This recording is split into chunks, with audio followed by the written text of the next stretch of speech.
Bismillah. Alhamdulillah, salatu wassalamu ala Rasulillah wa ala alihi wa sahbihi wa man wala man ittaba'ahum bi ihsanin ila yaumil qiyamah. Mari sampai poin berapa? Poin ketujuh kemarin yang pertama adamul iltifat, tidak banyak tengok-tengok saat berjalan. Yang kedua al-masyu bit tawadu, berjalan dengan tawadu. Yang ketiga adalah haqqu bi ilqa'is salam, yang paling berhak mengucapkan salam kepada siapa? Yang kecil kepada yang besar, terus yang kecil kepada yang banyak, terus yang jalan kepada yang duduk. Yang keempat an yulqiyas salam ala jami'il muslim, mengucapkan salam kepada seluruh muslim. Yang kelima mengucapkan salam kepada anak kecil. Yang keenam menyingkirkan gangguan dari jalan. Yang ketujuh menghindari cara jalan tasyabuh. Tasyabuh di sini siapa? Tasyabuh laki-laki menyerupai perempuan atau sebaliknya.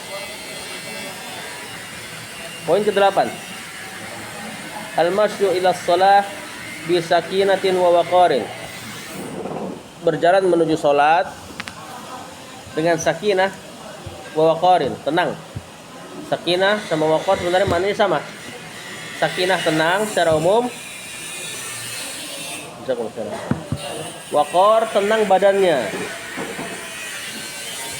Ya, berjalan ketika sholat dengan sakinah umum, tenang secara umum. Waqar tenang badannya, gerakan-gerakan besar tenang. Maksudnya enggak loncat-loncat lah, enggak lari-lari, biasa aja tenang. Ya, tangannya enggak ngapa-ngapain, enggak sambil main-main petak gitu lagi. Kalau pas lagi lari, Ngapain lari?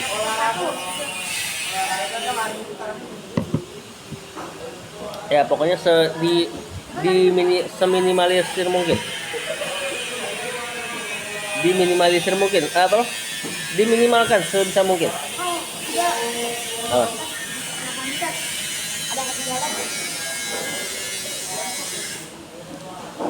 Baik, kata beliau membawakan sebuah hadis. Fa fi sahihain an Abi Hurairah radhiyallahu anhu qala Rasulullah sallallahu alaihi wasallam, "Idza tuwiba bis shalah," jika diseru untuk salat, maksudnya adzan. "Fala ta'tuha wa antum tas'auna," jangan datangi salat dalam keadaan terburu-buru. "Wa tuha wa alaikumus sakinah," datangin salat dengan keadaan yang tenang. Biasa aja, datang dengar suara azan, langsung ambil wudu, berangkat ke masjid. Ya, nggak usah lari-lari, nggak usah terlalu gimana gitu. kalau ini jauh lari. Ngapain?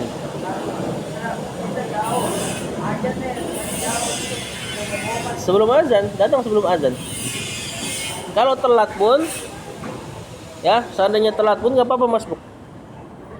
Orang yang masbuk karena dia jalan dengan tenang itu lebih utama daripada dia dapat harokat, tapi pas nyampe masjid deg-degan, habis lari. Ya, karena sholat itu seseorang dihitung pahalanya. Ini penting nih. Sholat itu seseorang dihitung pahalanya tatkala dia mulai berwudu di rumah. Kemudian dia baguskan wudunya, kemudian dia jalan, itu pahala sholat sudah terhitung.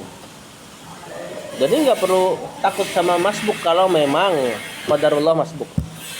Kalau nggak masbuk ya antum usahakan tetap nggak masbuk.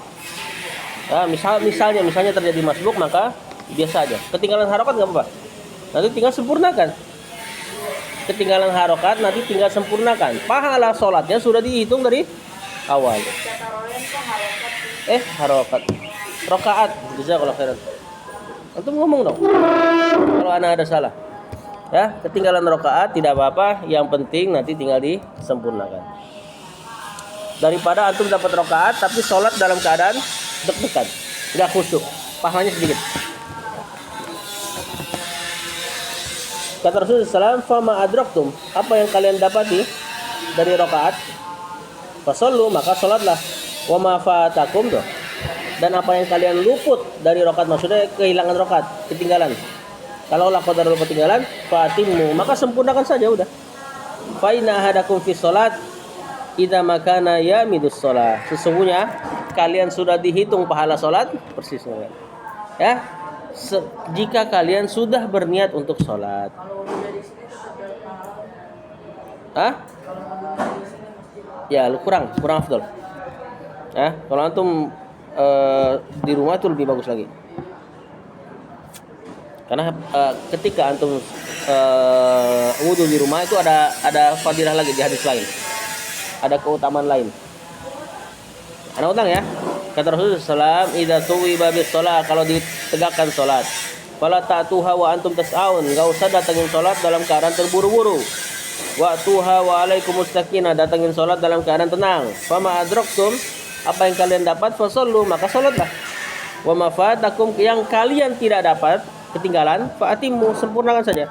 Fa inna ahadakum fi sholatin, karena seseorang berada dalam pahala salat, idza makana ya'milu shalah, selagi dia berniat untuk salat. Mudah sekali. Ya, tapi ini bukan hadis untuk antum sengaja masbukan. Malu santri masbuk. Jangan sampai santri masbuk. Ya. Itu bayangkan kalau kita habis sholat, jamaah habis sholat. Assalamualaikum warahmatullahi. Assalamualaikum warahmatullahi. Biasanya pasti kan belakang orang-orang. Pas dilihat santri semua masbuk satu bareng. Malu. Kalau santrinya masbuk gimana keadaan orang awamnya? Satu dua nggak apa-apa. Sesekali nggak apa-apa. Sesekali itu misalnya memang ada taklim kajian. Kadang-kadang kalau kajian nggak bisa diputus saat itu juga. Misal dengar azan, ada pembahasan yang harus disempurnakan. Nah itu biasanya dibahas sedikit lebih. Ya. Kalau kajian online nanti kan ada kajian online.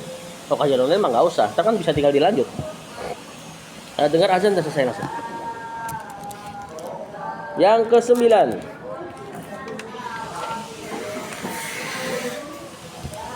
la tamshil mar'atu fi wastit tariqi, tidak boleh wanita berjalan di tengah jalan.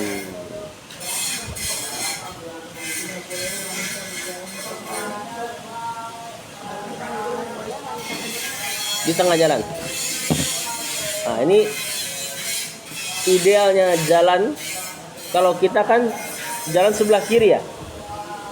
Kalau di barat jalan sebelah kanan. Dalam Islam idealnya tuh perempuan jalan di pinggir, baik kiri maupun kanan. Tengah untuk laki-laki. Ini bisa diamalkan di pasar dan sebagainya. Ya kalau di sini nggak bisa, antum perempuan jalan tengah, tabrak motor. Nah kalau misalnya di pasar nggak ada kendaraan, ya perempuan di tengah, perempuan di pinggir, laki-laki di tengah semua. Nah ini banyak ininya nanti, banyak apa? Faedahnya. Kata penulis Rawah bin Hibban wa hasanahu al-Albani an Abi Hurairah radhiyallahu anhu qala Rasulullah SAW, Rasul bersabda, laisa lin nisa, tidak ada bagi perempuan wasatut thoriq, tengah jalan. Maksudnya enggak berhak wanita berjalan di tengah. Wanita kalau berjalan di pinggir lebih aman. Ya, kalau misalnya kita terapkan semua jalan di sebelah kiri, nanti ada suami istri jalan sebelah kiri, laki-laki perempuan. Ada pasangan lain, suami istri lain. Nah, mereka sering bisa terjadi papasan. Benar gak? Kadang bersentuhan laki-laki dan perempuan, istrinya seseorang dengan suami yang orang lain. Nah begitu. Kalau seandainya ditempatkan perempuan semua di pinggir jalan, maka nggak akan terjadi sentuh-sentuhan tadi. Laki-lakinya semua di tengah. Nggak akan terjadi sentuhan antara laki-laki dan perempuan. Ini lebih aman bagi perempuan. Juga kalau di tengah itu angin lebih besar dibanding di pinggir. Ya, maka tersingkapnya aurat perempuan lebih kecil kemungkinannya. Tersingkapnya aurat perempuan lebih kecil kemungkinannya kalau mereka berjalan di pinggir jalan. Tapi ingat ya, ini kalau memang bisa diterapkan. Seperti di misalnya di pasar muslim. Kita tahu lah beberapa ada istilah hari-hari ini event-event tertentu kaum muslimin bikin pasar tiba-tiba seperti Muslim Last Fair. Pernah datang nggak? Hah? Nah, yang kayak gitu lah. Ya halal fair misalnya. Nah kalau mau diterapkan bagus tuh. Perempuan jalan di pinggir, laki-laki di tengah. Adapun kalau nggak bisa ya udah. Hah? Ya misalnya. Cuman kan kalau bazar secara umum banyak orang awam. Bazar secara umum banyak orang awam. Mereka nggak ngerti cara jalan seperti ini. Ya kan begitu kan?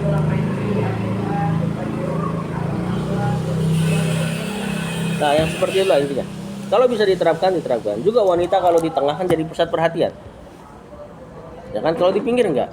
Nah. Bahkan diriwayatkan para sahabiat dengar hadis ini atau hadis yang serupa dengan ini, mereka sampai jalan mepet banget sama tembok. Sampai ada yang hampir tersingkap hijabnya gara-gara nyangkut sama tembok.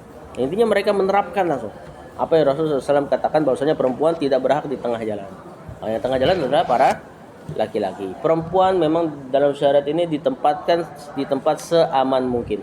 Tadi aman dari sentuhan, aman dari angin, ya, aman dari pandangan. Makanya sholat perempuan paling afdol di mana? Di rumah. Bahkan di rumah pun dirinci lagi. Paling afdolnya di rumah di mana?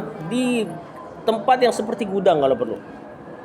Kalau nggak ketemu di kamar. Kalau nggak ketemu di kamar, kalau nggak bisa di kamar, baru di ruang tamu. Lihat, yang paling afdol tetap di tempat yang paling tersembunyi walaupun udah dalam rumah. Padahal kalau perempuan sholat dalam ruang tamu aja udah aman sebenarnya. Tapi kalau nggak ada yang lihat, Tetap kita amalkan saja. Rasul katakan seperti itu. Walaupun nggak ada yang lihat, misalnya ada pilihan kamar sama ruang tamu, nggak ada yang lihat, dua-duanya aman. Antum tetap pilih kamar. Perempuannya tetap pilih kamar. Karena Rasul udah katakan seperti itu, selesai. Ya, jadi pertama kalau nggak salah dia pakai apa? Anda lupa lafaz hadisnya, bahasa Arabnya. Cuma itu kalau diterjemahkan di tempat seperti tempat kecil banget, kayak gudang gitu lah. Nah, itu yang paling utama. Kemudian kalau nggak dapat baru di kamar, kemudian kalau nggak dapat baru di ruang tamu. wanita olahraga tuh ada pernah lihat tuh pakai baju panjang, pakai ini juga bertutup. Saya pas lari ada angin, lihat tangannya Itulah. Ya, banyak resikonya. Mending cuma kelihatan tangan, lekuk tubuhnya. Apalagi dia lari. Kalau ketat sedikit, paham?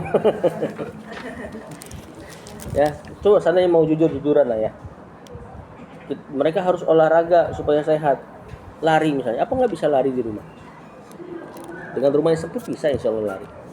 muter di Iya, kenapa nggak? Intinya dapat nggak tujuannya? Dapat tujuannya. Itu intinya bosan. Jadi yang dia cari sebenarnya bukan murni kesehatan. Yang dia cari ada kesenangan di situ. Ya, sebisa mungkin pahami syariat ini melindungi kalian gitu loh, para perempuan. Maka sebisa mungkin ya lindungi diri sendiri. Jangan dengan alasan ini dan itu. Tapi nggak ada teman misalnya. Seperti ada perempuan suka senam. Senam kan pakai musik. Nah itu naudzubillah, perkara yang sangat memalukan. Ya kalau misalnya dia memang murni mau senam, dia bisa kok senam di rumah. Tinggal hitung 1, 2, ya kan? Kenapa harus pakai musik? Katanya nggak semangat. Nah udah kena lagi dia. Nanti udah pakai musik, pilih tempatnya yang lain lagi, yang bareng sama temen. Alasannya biar lebih semangat. Padahal bisa sendiri-sendiri. Kalau memang tujuannya untuk hanya sekedar menyehatkan. Lagunya begitu lagi, berisikin orang. Nomor 10, la tatribul mar'atu birijliha litudhhira zinataha. Perempuan tidak boleh menghentak-hentakkan kakinya. Maksudnya jalan langkahnya panjang. Panjang kencang. Litudhhira zinataha. Perempuan langkah kakinya diminimalisir sebisa mungkin. Maka tidak boleh terlalu kencang ketika melangkahkan kaki dengan tujuan menampakkan perhiasan kakinya. Perhiasan kaki bukan cuma ini ya, ada gelang dan sebagainya. Perempuan yang jalan yang sengaja dikencengin langkahnya, biar orang nengok udah cukup itu. Udah cukup dia mengundang fitnah.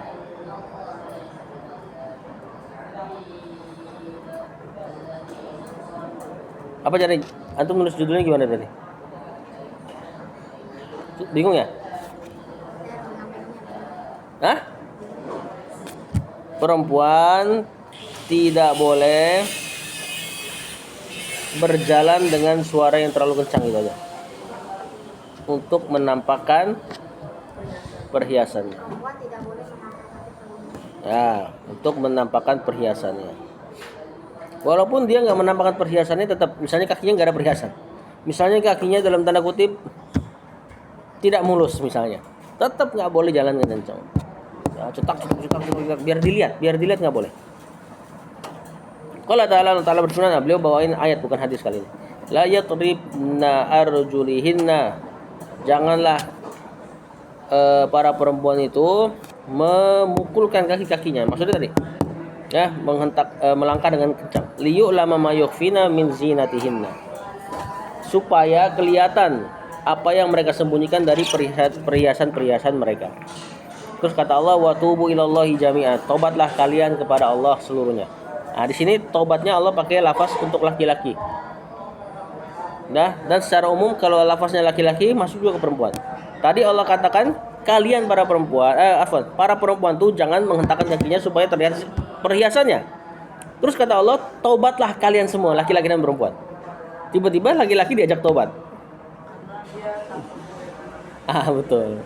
Karena perkara ini, walaupun ini misalnya ada kesalahan pada perempuan karena mancing-mancing dengan langkah kaki yang besar kemudian pengen dilihat, laki-laki pun sangat mudah tergoda untuk melihat ini. Ya, antum lewat perempuan, nggak usah lewat perempuan ya, nggak usah pakai suara, perempuan lewat aja, pasti udah jadi bahan perhatian. Ya, dan bukan kan tahu kita ada beberapa yang rajin sering sholat sini, itu pasti jadi bahan perhatian sama anak kelas 3. Bener gak? Pasti. Bahkan sebagian antum, kalau ada mereka tuh akhwat-akhwat yang sholat sini, habis sholat, antum ada yang salam langsung ke belakang, duduk di situ. Itu kalau apa tuh niatnya tuh, nawa itu. Ya, padahal mereka nggak terlalu menampakkan jalannya, nggak ada suaranya kan mereka jalan, ngumpet-ngumpet mereka lari-lari, tetap aja jadi bahan perhatian, santri lagi. Ya.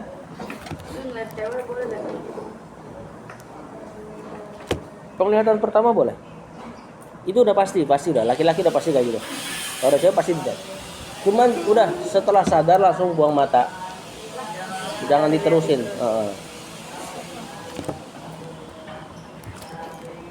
Kemudian kata Allah tadi, wa tubu ilallah, dan taubatlah kepada Allah kalian semua, laki-laki perempuan. Ayyuhal mu'minun, wahai orang-orang beriman, laki-laki perempuan.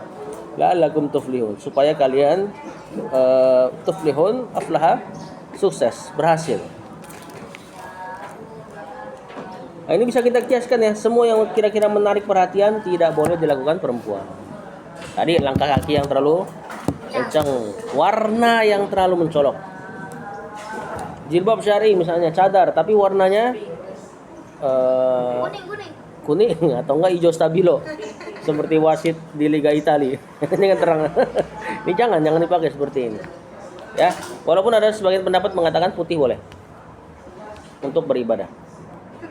Atau ya kalau yang tebal lah. Ya sebagian pendapat ada yang mengatakan boleh. Atau aksesoris yang terlalu mencolok. Banyak ininya, banyak yang bisa di emblem tuh ya, yang bisa ditempel di ya. Kan kok kunciran kan pakai jilbab. Ini kita ngomongin perempuan pakai jilbab aja. Kalau udah kuncirannya udah iya yang kayak peniti, cuma dia jadi kayak label gitu. Oh iya tahu. Nah, itu di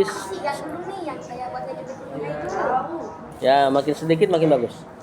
Bukan berarti nggak boleh ya, ada perempuan langsung pakai itu langsung antum, wah nggak bener nih, enggak. Maksudnya makin sedikit makin bagus. Ya, warna-warna yang mencolok, apalagi wangian yang kalau lewat ngambrang itu udah pasti nengok udah cowok.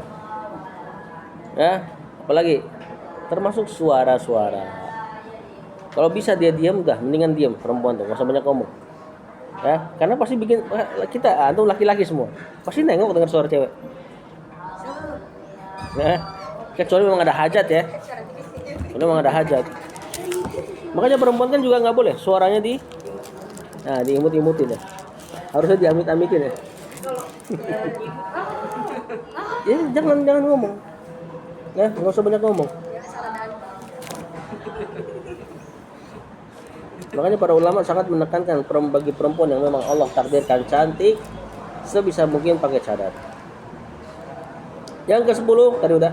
Yang ke-11. la tata'attarul mar'atu idza kharajat min baitiha. Ini dia tadi. Tidak boleh wewangian bagi wanita jika keluar dari rumahnya. Kalau laki-laki justru harus wangi ya. Perempuan nggak boleh wangi. Tidak boleh wangi-wangian. Bagi wanita. Bagi lagi. Tambah. Tatkala keluar dari rumahnya. Hah? Nggak boleh. Yang semerbak ya. Kalau yang ada beberapa minyak wangi itu dia cuma tercium ketika deket aja, itu nggak apa-apa.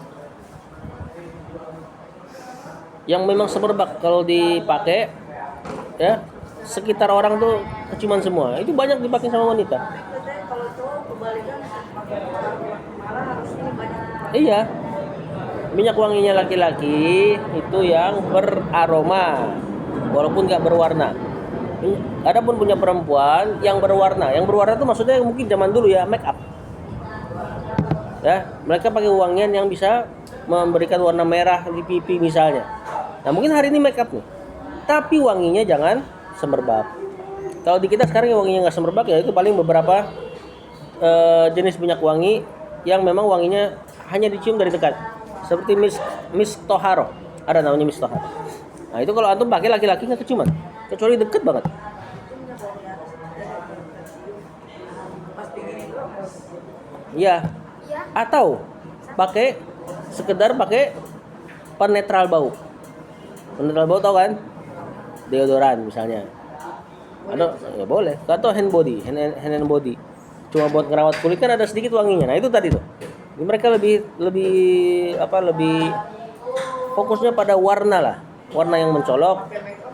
Boleh. Boleh nah. Asal jangan mencolok tadi. Jangan tebel-tebel. Nah. Atau pewangi baju. Kan ada kan pewangi baju kan seperti bekas laundry. Itu kan enggak semerbak itu. Paling pas dibuka plastik laundrynya aja semerbak. Pas dipakai ya udah biasa, ya hilang. Nah, ini nggak apa-apa bagi perempuan. Nggak boleh yang semerbak benar-benar tercium. Kita lihat hadisnya. Kata beliau, bawakan hadis Rasulullah SAW diriwayatkan oleh Al-Imam At-Tirmidzi an Nabi Musa al-Asy'ari dari Abu Musa al-Asy'ari anna Rasulullah SAW qala Rasul bersabda, ayyuma imra'atin manapun perempuan manapun ista'tarat yang berwangi-wangian semerbak famarrat ala qaumi kemudian dia melewati satu kaum liyajidu rihaha supaya kaum tersebut mendapati wanginya berarti emang pengen cari perhatian fahyazaniyatun kata Rasulullah SAW cukup dia dikatakan sebagai seorang pezina. Zina apa nih? Zina apa yang dia lakukan? Hah? Zina? Zina pandangan. Cukup dia mewakilkan orang, dia bikin orang lain zina pandangan kepada dia. Jadi zina kan puncaknya di kelamin. Tapi kalau yang sengaja Apa? ini apa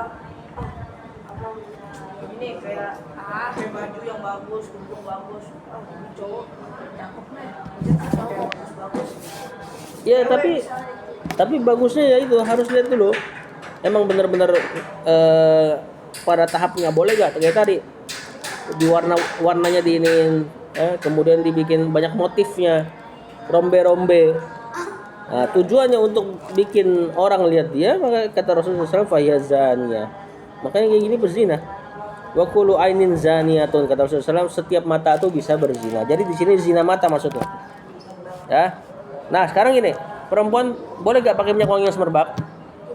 Boleh. Tapi jangan keluar. Ya, jadi untuk suaminya boleh, untuk suami dan anak-anaknya boleh. Ini yang nggak boleh ketika dia keluar, kemudian diharapkan orang melihat dia. Boleh keluar kalau kayak udah 1 hari, 2 hari. Ya, harus dilihat dulu pokoknya. Iya, ada minyak wangi yang bertahan berhari-hari.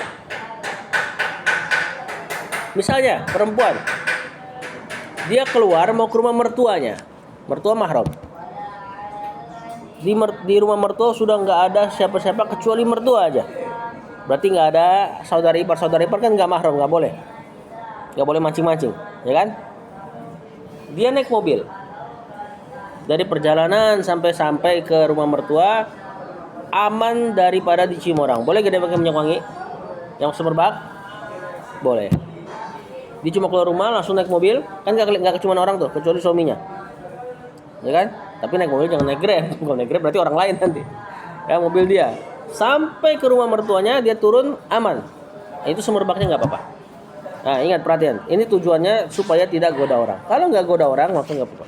Kalau goda suami bagus.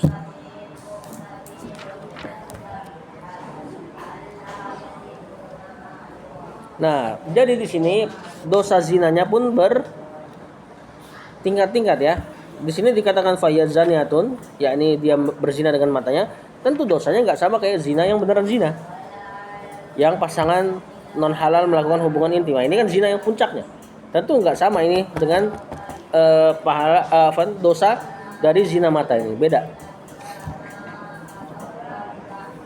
Nah, disukai bagi perempuan untuk meletakkan atau memakai wewangian yang tidak terlalu menarik perhatian. Ya tadi ya pilihannya deodoran dan sebagainya. Jangan juga ini jadi dalil buat kalau gitu perempuan bau aja.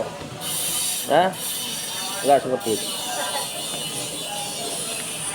Yang ketujuh, bab ketujuh. Adabul masajidi, adab masjid, adab berada di masjid.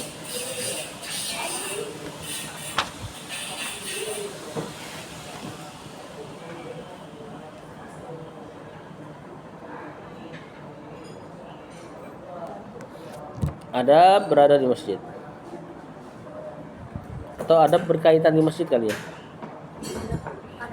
Ya apa aja lah. Kalau di tulisan di sininya cuma adabul masajidi, adab masjid gitu kan. Yang pertama ad-du'a inda zahabi ilal masjid. Berdoa ketika berjalan ke masjid. Nah, ini ada doanya. Jadi bukan cuma pas nyampe. Ketika berjalan pun ada doanya.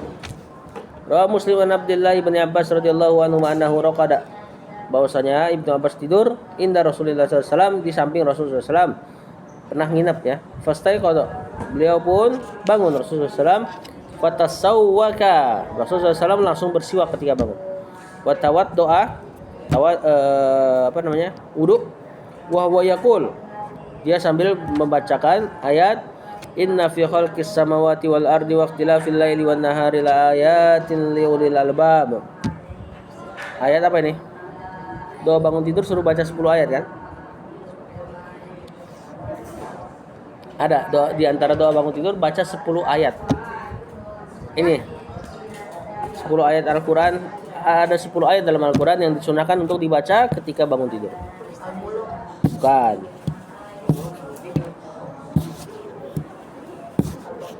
Bukan.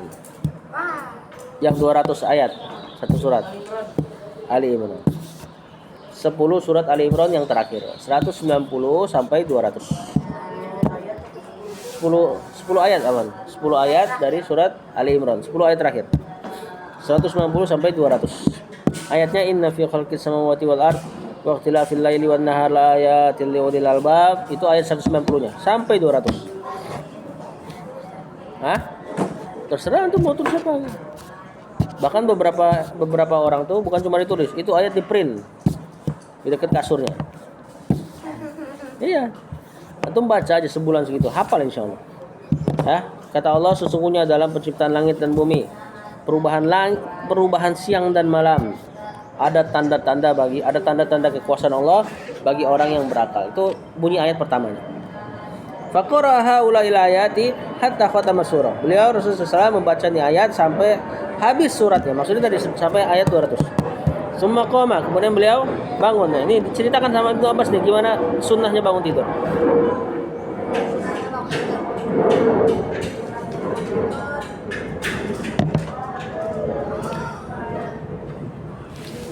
Apa tadi? Habis bangun tidur apa yang Rasulullah SAW lakukan? Siwak. Terus wudu. Tentu zikir yang di hadis lain udah dia lakukan pasti ya. Seperti alhamdulillahilladzi ahyana ba'da ma matana wa ilaihi nusyur pasti sudah beliau lakukan. Kemudian beliau baca nih ayat summa qama fa shalla. Kemudian beliau bangun dan salat. Salat apa ini? Salat malam. Rakaat ini beliau salat malam 2 rakaat.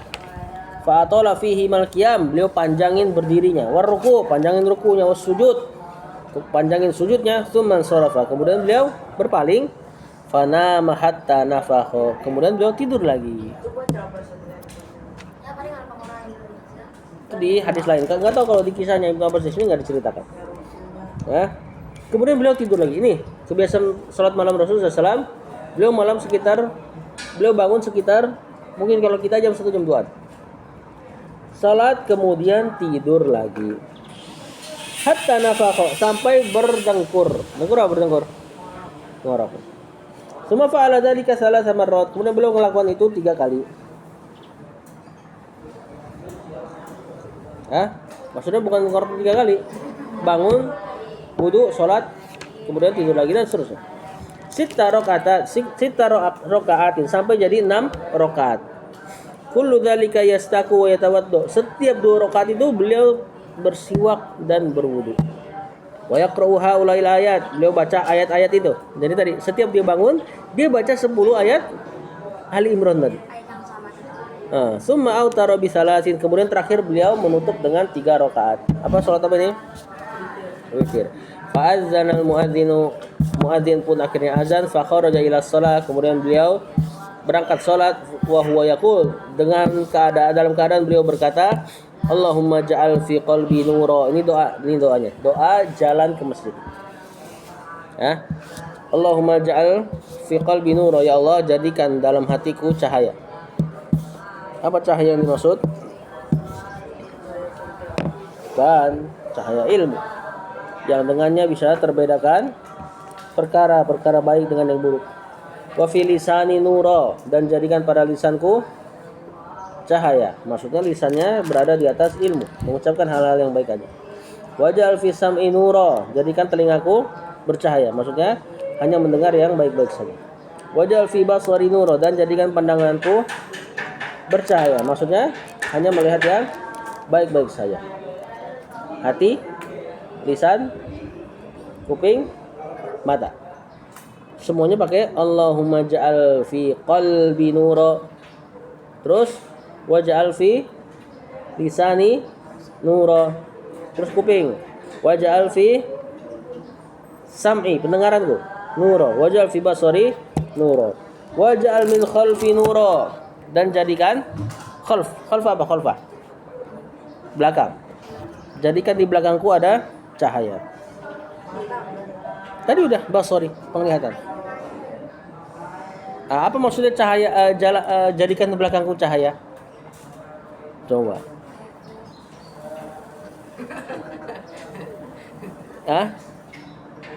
Tentu ada maknanya, ya, dalam ini maknanya. Jadikanlah orang yang mengikuti aku dengan benar. Jadilah aku teladan yang baik buat orang yang mengikutiku. Kalau pengikut di mana? Pengikut di belakang atau di depan? Nah, jadi ucapan waj'al min khalfi nura, jadikan dari belakangku ada cahaya, maksudnya jadikan aku teladan yang baik buat orang. Ya, ada sebagian orang baik tapi dia nggak ngasih teladan baik. Nah, ini butuh doa ini. Wa min amami nura, dan di depanku cahaya. Apa maksudnya? Hah? Ya, pemimpin tadi belakang, depan cahaya. Kan? Terbimbing oleh Allah. Jadi jalan yang di depan cahaya. Antum tahu lah cahaya. Antum kalau nggak punya cahaya susah jalan. Ya kan? Walaupun antum tahu antum berada dalam rumah sendiri. Kalau terjadi mati lampu, gimana caranya? Nabrak tembok sana kan? Nggak tahu pintu mana, nggak tahu HP mana. Ini konsekuensi nggak punya cahaya. Makanya cahaya itu sering diibaratkan oleh syariat ini dengan ilmu. Kenapa? Kenapa cahaya diibaratkan dengan ilmu? Nah, karena dengan cahaya antum bisa lihat mana baik, mana enggak, mana kejedot, mana enggak. Ibaratnya gitu. Begitupun ilmu. Dengan ilmu antum bisa lihat mana halal, mana haram, mana tauhid, mana syirik, mana sunnah, mana bid'ah. Ketahuan dari ilmu. Nah, wa min amami nura, jadikan di depanku ada cahaya, maksudnya supaya antum bisa melihat, terbimbing oleh Allah, mana baik, mana buruk. Waj'al min fawqi nura, jadikan di atasku cahaya, wa min tahti nura, dan di bawahku nura, cahaya. Allahumma atini nura, ya Allah berikan aku cahaya. Bisa gampang dihafal ini. Nah, tadi pertama anggota tubuh, hati, lisan, pendengaran, mata. Allahumma ja'al fi qalbi nuran waj'al fi lisani nuran waj'al basar mata fi sam'i sami Allah waj'al fi sam'i nuran waj'al fi basari nuran. Kemudian Allahumma ja'al min khalfi. Kalau untuk letak tadi pakai min, bukan pakai fi. Allahumma ja'al min khalfi nura wa min amami nura wa min fauqi nura wa min tahti nura. Antum belum belajar bahasa Arab ya? Belum ada belajar bahasa Arab ya? Terus ya? Belum ya? Ntar sabar ya. Nah, kemudian terakhirnya ucapkan secara penutupan, Allahumma a'tini nura, ya Allah berikan aku cahaya.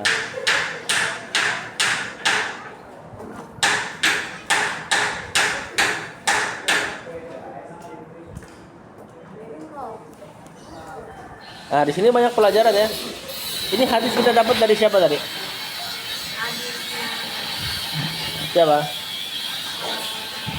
Ibnu Abbas.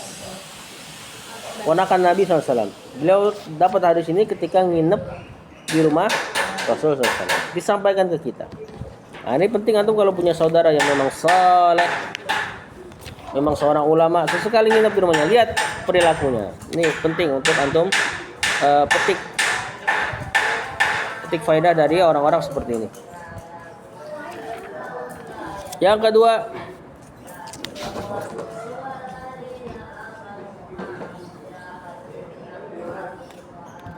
al-masyu ilal masjidi bisakinatin wa waqarin. Sama kayak tadi nih. Berjalan ke masjid dengan tenang dan waqar. Waqar wibawa. Tenang dari sisi gerak tubuhnya. Hadisnya persis kayak tadi. Wa fi sahihan Nabi Hurairah radhiyallahu anhu an Nabi sallallahu alaihi wasallam qala idza uqimatis shalah, jika telah ditegakkan salat fala ta'tuha tas'auna, jangan datangi salat dalam keadaan terburu-buru. Wa'tuha tamshuna alaikumus sakinah, datangi salat dengan berjalan dengan tenang. Fama adraktum fasallu, apa yang kalian dapat salat, fama fatakum fatimu, apa yang kalian luput darinya tinggal sempurnakan.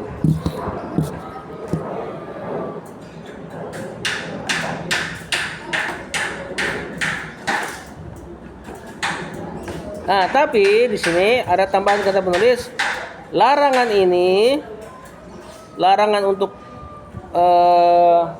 jangan lari-lari indal iqamah, ketika iqamah.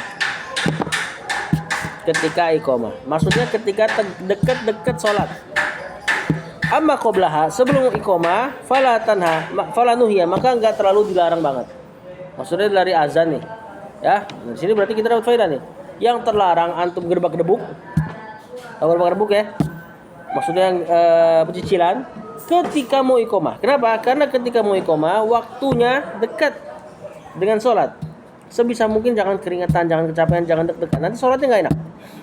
Nah, adapun sebelumnya kalau rada jauh, maka di sini kata penulis nggak terlalu dilarang.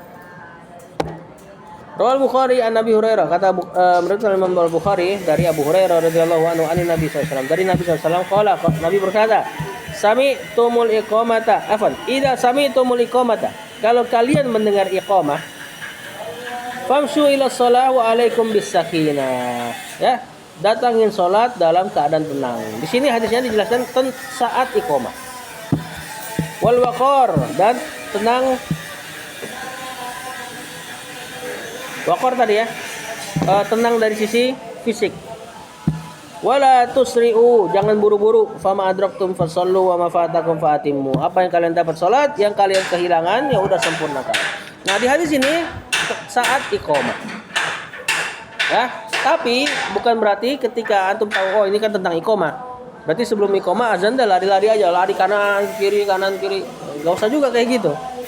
Ya.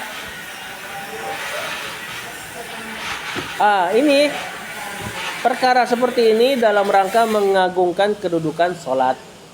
Ya, sholat harus khusyuk. Bahkan ada riwayat lain, ketika antum sangat lapar, terus makanan dihidangkan, terus iqomah, antum suruh makan dulu.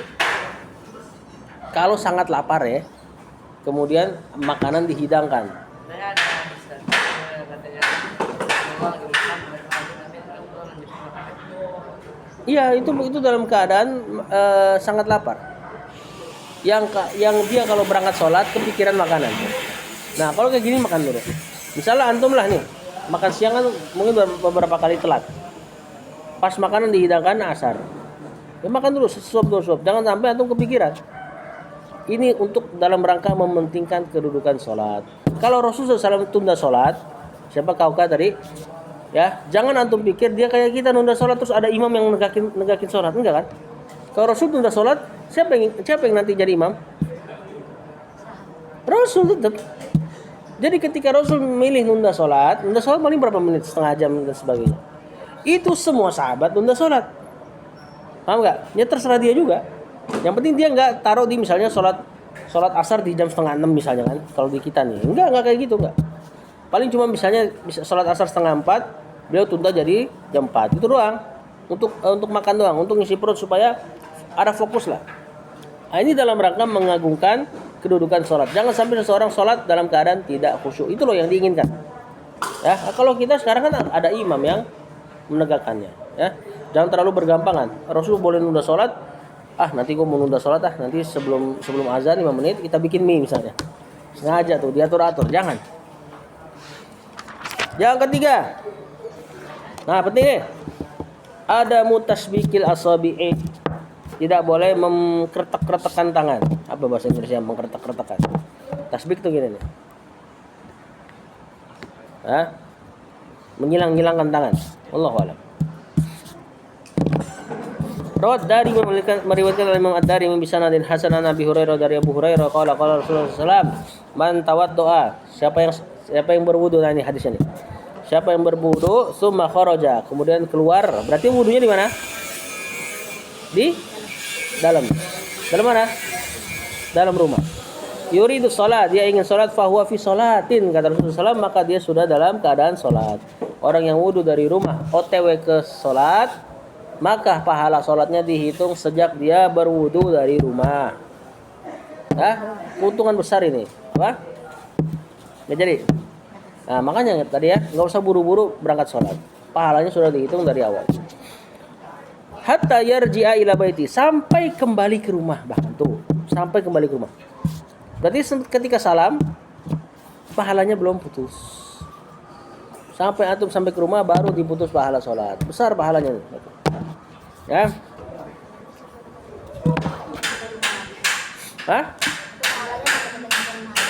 Iya. Kalau itu masih berada di dalam masjid, masih nunggu misalnya, itu masih dihitung salat. Ya, makanya orang yang suka nunggu sholat, bisa nunggu sholat tuh di maghrib sampai isya. Dia sholat maghrib terus dia nggak ada kegiatan, dia baca Quran ya sampai isya. Ya, ini dihitung pahala sholat terus menerus. Ya, besar pahalanya. Makanya kata Rasul, fala taqulu hakaza. Maka kalian jangan melakukan ini. Taqulu di sini. Maksudnya jangan kalian melakukan ini. Yakni yushabbiku baina asabi, yaitu mengkretek-kretek tangan. Kenapa nggak boleh mengkretek tangan? Ini perkara ada unsur kelalaian. Antum kan dihitung sholat nih, berarti minimal antum zikir lah gitu. Ketika nungguin sholat, ketika nungguin azan dan iqomah, ini kan perkara yang antum lagi dihitung pahala sholat. Maka jangan lakukan hal yang sia-sia. Berarti nanti dikiaskan, nggak cuma masalah kretek-kretekin tangan, ngobrol, ngeritikin adrin misalnya. Nah, ini nggak ada pahalanya nanti. Stop di situ. Nah, kalau cuma kretek-kretek tangan aja bisa dilarang sama Rasulullah SAW, karena sia-sia, apalagi yang lain, gangguin orang. Ya, orang lagi sholat, di belakang ada yang lagi sholat, dilihatin terus mukanya, nggak boleh. Ya, dicolek-colek lagi sholat.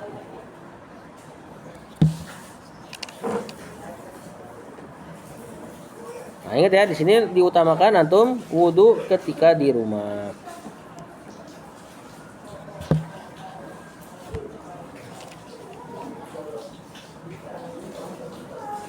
Setelah ini nanti terkait bau badan dan bau-bau yang mengganggu sholat kita bahas hari Senin insyaallah. Sallallahu ala nabiyina Muhammad wa ala alihi wa sahbihi wasallam.